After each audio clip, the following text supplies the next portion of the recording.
Good morning. Today I have my handy dandy notebook, so we will be doing a tag. Now this one is called the BookTube Newbie Tag 2.0, and I falsely assumed for many months that this was the exact same thing as the BookTube Newbie Tag, but just you did it again and then answer the questions perhaps differently later on in your BookTube experience. I was wrong. This tag was actually created by Michael SD, whose information I'll put in the description. And the first time I saw it was on the channel Captured in Words. And all the questions are completely different. And I really like a lot of them. So I wanted to do that this morning. The first question is, what are some genres that you wish were more talked about on BookTube?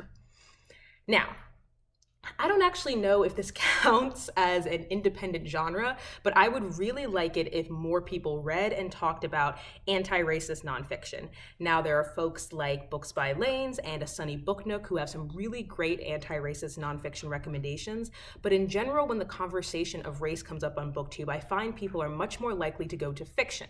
Now, I remember when I first learned about the Holocaust, we were introduced to it through the story of Anne Frank, an individual story to help us start to grasp and understand the huge, nuanced, difficult conversation of anti-Semitism and the Holocaust. So it makes sense to me that people would want to, have a microcosm, an individual story as a way to enter a larger conversation.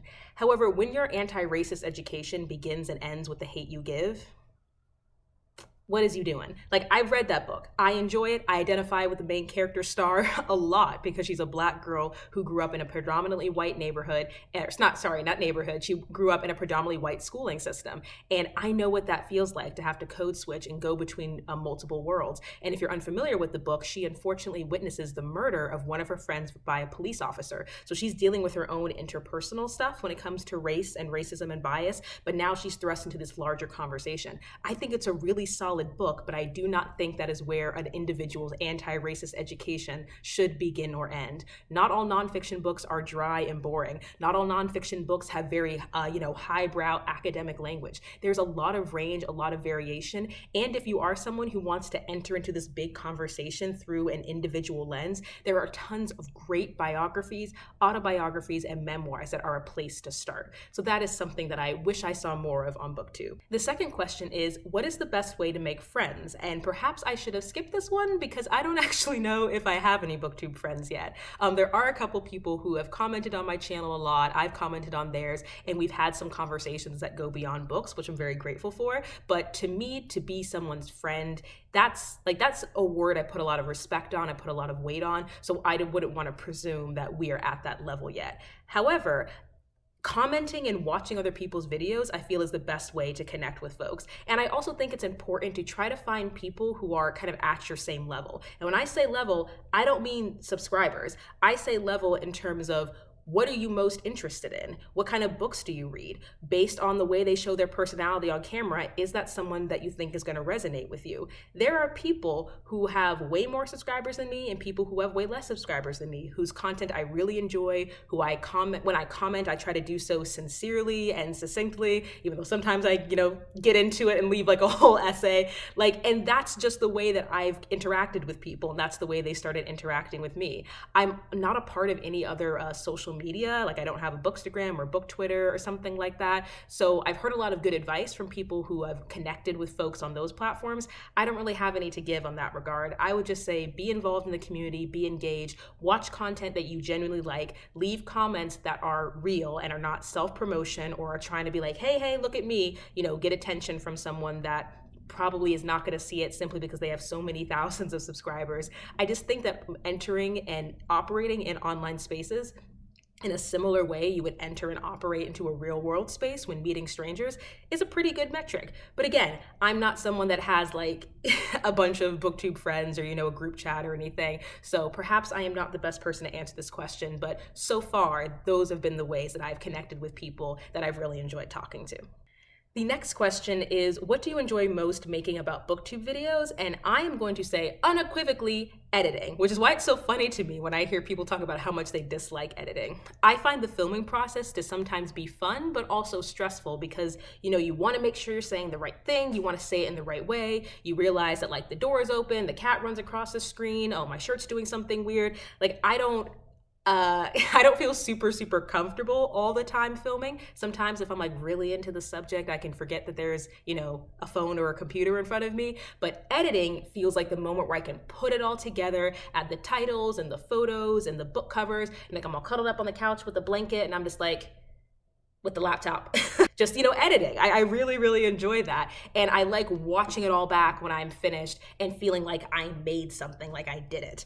Conversely, the next question is, what is the aspect of BookTube that you enjoy the least? And for me, that is making thumbnails, which sucks because everyone harps on and on and on, and I think they're right, about the importance of thumbnails. It's how you're introducing your video, how you're presenting yourself. People have all these cool, like, hand-drawn iPad Pro things. They have, like, multiple versions of themselves and, like, different cute poses. They have, like, the books all around them or behind them. They have a lot of really cool stuff that I am not qualified to do.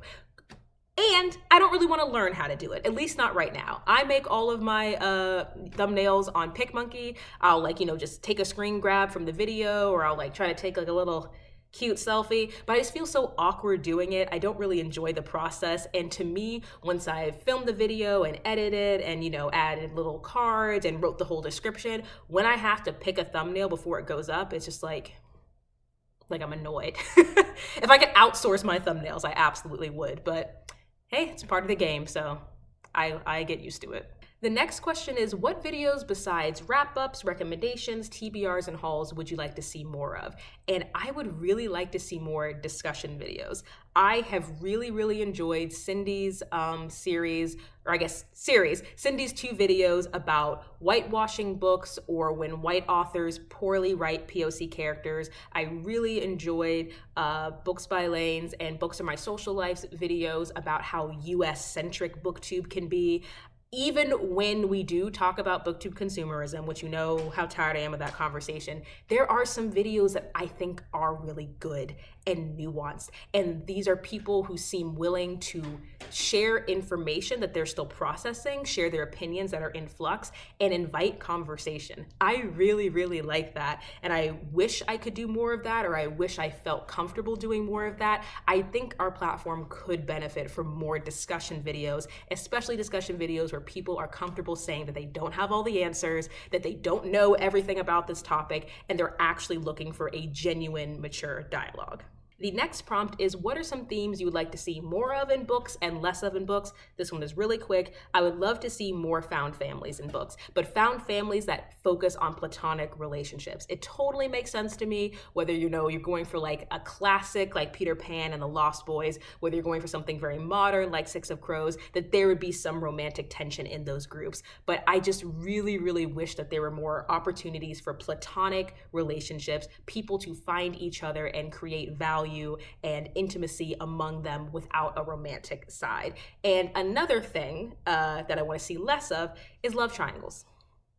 I think they're boring. 9 times out of 10, I think they're boring. And I saw something on the internet that I guess makes sense to me, that they're technically not even love triangles, because there'll always be like a one girl and then this guy likes her and this guy likes her. But the guys don't like each other. So it's like a love arrow and not it's like a love arrow and not a love triangle. I would love to see more like actual triangles where everybody into everybody, but it always seems to be this, and I don't know. I'm not really into it. I can think of a few movies in which I enjoyed it, but even then, I think it's just because I enjoyed the actors who were involved, not because I actually like the concept of the one woman has to choose between 2 guys. Oh no, who will it be? Like, if that's your thing, that's your thing, but it is not mine. The next question is, what are some of your BookTube goals? Now, I did a whole video that'll put up in the atmosphere on goals for 2021, but some of the ones I mentioned in that were to read more books outside my genre, get more creative with my editing, and finish all my unread books. Those are specific to the year, but I also feel like they are specific to my channel as a whole, because I want to continue trying more books, and I want to continue getting better and more creative at BookTube videos. I don't really have any long-term goals right now, because I worry about getting too focused on the future and not focusing on the present. So I don't have in my head, I want to hit this number by this date. I don't have in my head that I want to, read this many books by this date. I'm not really comfortable setting up those expectations for myself right now. But looking at smaller goals over the course of a year, That I feel more comfortable with. Next prompt is, what is some advice you have for new booktubers? And not to be elitist against myself, but I'm not sure if I have any advice that hasn't already been said, considering I've only been doing this for a short amount of time. I think the biggest thing I would say, which I think would apply to any YouTuber or someone who wants to be a YouTuber, is be honest with yourself. You don't gotta be honest with anybody else, but be honest with yourself about why you're doing this. If you are starting a YouTube channel because you wanna get free stuff, because you wanna get famous, because you want AdSense, because you want to be the type of person you think other people online are, do I think those are inherently good goals? No, but I'm not you. You're the only one who has to live with your choices. And if you start your channel pretending to yourself that it's all about books and community and friends, but deep down you're trying to hit 1,000 subscribers in 3 months, that dissonance is gonna be frustrating. That's gonna cause tension and stress, and you don't need to be stressed. Be honest with yourself. That's it. That is all I have to say in terms of advice for new booktubers. The other thing I would say is comparison is inevitable. At least I think it is. I personally think comparison online is inevitable, but don't let comparison prevent you from starting. When I look at the first video I uploaded, I look at where I am now, I see growth, and I'm proud of that. But when I look at the first video I ever uploaded, and I look at the most recent video of my favorite booktuber, I feel terrible because I am comparing my day 1 to somebody's day 3,000. I'm comparing, my bedroom with my phone, never having filmed a video before, never having edited anything before, with someone who does this as a job. It makes no sense. And although managing comparison and sometimes managing feelings of insecurity is something that I think most people, if not all people on BookTube and YouTube in general have to do, I would really, really hate it if looking at everybody else's shiny, fancy highlight reel would make someone else ever feel bad about their behind the scenes. If you want to do it, you should do it. If you try it and hate it, then you can stop, but you might try it and love it. I was someone who's been watching YouTube videos since 2007. I have wanted to make a YouTube channel probably since about 2007, and I never did. Now, in hindsight, there are moments that I'm glad I didn't do that because I'm like, ooh, I did not need to have my 14-year-old opinions on the internet. But on the flip side, I do think about not just like where I would be now if I had started them financially or in terms of success, but how much more would I have learned about myself by having this hobby over the years that I'm learning about myself now. Be honest with yourself. Don't let comparison or fear stop you. That's the only advice I got. The next question is one I really like because it caused me to think about my subscription box in a way that I haven't before, and that is, what are some qualities or traits you look for in booktubers that you enjoy? I find that some of the things I really like are people who read across a wide swath of genres. So there's nothing wrong with reading all YA, there's nothing wrong with reading all fantasy, there's nothing wrong with reading all thriller, but I personally tend to like a little bit more diversity in the genre of reading. I also like to watch people that make me laugh. Some people are more outgoing, some people more extroverted, some have a more silly sense of humor or a sharp, sarcastic sense of humor, but humor matters to me. I really like it when I watch someone's videos and I feel that they are articulate, mature, and engaging in a humorous way, even though humor can mean different things. And the last question in this BookTube Newbie Tag 2.0 is, what are some hobbies that you have that are not reading and not writing that people on BookTube might be surprised to learn about? And the only other one I can think of that I've been really investing in lately is intimacy choreography and intimacy coordination. Now, intimacy coordination is a term we use for people who do intimacy work for film and TV, and intimacy choreography is a term we use for people who do intimacy work for theater and for live action performance. If you have watched Bridgerton or heard anything about how sexy the scenes are, that is a show that had an intimacy choreographer. It's becoming a much more common theme now, but even though this work has been done for years, it often was lumped into other people's responsibilities, whether they wanted it or not. So recently, within the last 10 years, it's becoming this growing independent field that I'm really, really interested in. So I've been taking online classes and reading books, and I'm not at a place yet where I'm sure if I would want to do this for full-time work, or if I'd even want want to do this for freelance work whatsoever, but I'm really, really fascinated by all the different ways this work incorporates anti-racism and gender inclusion and mental health awareness and, consciousness of the way our emotions and our bodies are all intertwined when you are doing fictional work, pretending to love someone on screen, pretending to have sexual contact with someone on screen. And in addition to all these different ways the actual choreography happens of how to make things look the way they're supposed to look, while also keeping in mind the safety and the autonomy and the consent of the artist, I'm really, really interested in the academic side of this.